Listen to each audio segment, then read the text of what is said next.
അതായത് സ്ത്രീകൾ അശുദ്ധിയായിരിക്കുന്ന സമയത്തും ഗർഭിണിയായിരിക്കുന്ന സമയത്തും മുലയൂട്ടുന്ന അമ്മമാരും ഇങ്ങനെയുള്ള സമയത്തൊക്കെ നമ്മൾ വെള്ളത്തിലൊക്കെ രാത്രി സമയത്ത് അനാവശ്യ സ്ഥലങ്ങളിൽ പോകാൻ പാടില്ല. അങ്ങനെ പോയി കഴിഞ്ഞാൽ നമുക്ക് പേടി വരും. പേടി വന്നാൽ ഈ പേടി എന്ന് പറഞ്ഞാൽ എന്താണ്, നമ്മളിലേക്ക് നെഗറ്റീവ് എനർജി കയറുകയാണ്. പേടി വന്നു കഴിഞ്ഞാൽ ഇപ്പോൾ ചെറുപ്പത്തിലൊക്കെ ഞങ്ങളൊക്കെ ഈ മുറ്റത്തേക്ക് നോക്കുമ്പോൾ ഒരാൾ നിൽക്കണമായിട്ട് തോന്നും.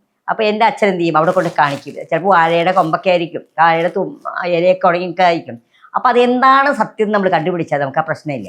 അത് കണ്ടുപിടിക്കാതിരിക്കുന്നിടത്തോളം നമ്മുടെ ഉപബോധ മനസ്സിൽ ഇതിനെപ്പറ്റി ഇങ്ങനെ ചിന്തിച്ച് നമുക്ക് ഊണുമില്ല, ഉറക്കമില്ല, എല്ലാ കാര്യങ്ങൾക്കും അമാന്തം വരുന്നു.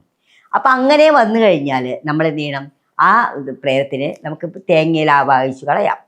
ചെറിയ രീതിയിലാണെങ്കിൽ തേങ്ങയിൽ ആവാഹിച്ച് നമ്മൾ ഭദ്രകാളിയുടെ അതൊക്കെ വെച്ച് ചെയ്യാം, അഘോരമന്ത്രം ജപിക്കാം. അല്ലെങ്കിൽ പിന്നെ ക്ഷേത്രങ്ങളിൽ കൊണ്ടുപോയി തേങ്ങയും നാണയം കൂടി തലയ്ക്കൊഴിഞ്ഞു കൊണ്ടുപോയി ദേവീക്ഷേത്രത്തിൽ വെച്ച് ഭദ്രകാളി ക്ഷേത്രം സമർപ്പിച്ച് രക്തപുഷ്പാഞ്ജലിയെ കഴിച്ച് പായസമൊക്കെ കഴിച്ച് കഴിയുമ്പോൾ മാറ്റം വരും.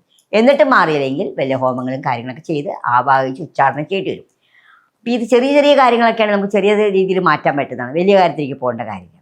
പക്ഷെ ജന്മനാ വന്നിരിക്കുന്ന ബാധാദോഷങ്ങൾ മാറ്റാൻ നമുക്ക് പൂജകളും കാര്യങ്ങളും ചെയ്യേണ്ടി വരും ജന്മനാ. കാരണം ഇതെങ്ങനെ വന്നു, ഈ മാതാപിതാക്കളുടെ വയറ്റിലേക്ക് എപ്പോഴാണോ കുഞ്ഞ് ഉത്ഭവിക്കുന്നത് ആ സമയത്ത് മാതാപിതാക്കളുടെ ചിന്താഗതി അനുസരിച്ചാണ് ഈ വക ദോഷങ്ങൾ വരുന്നത്. അപ്പോൾ ഏതെങ്കിലും നെഗറ്റീവായി ചിന്തിച്ചുകൊണ്ടായിരിക്കാം ഇങ്ങനെ വരുന്നത്.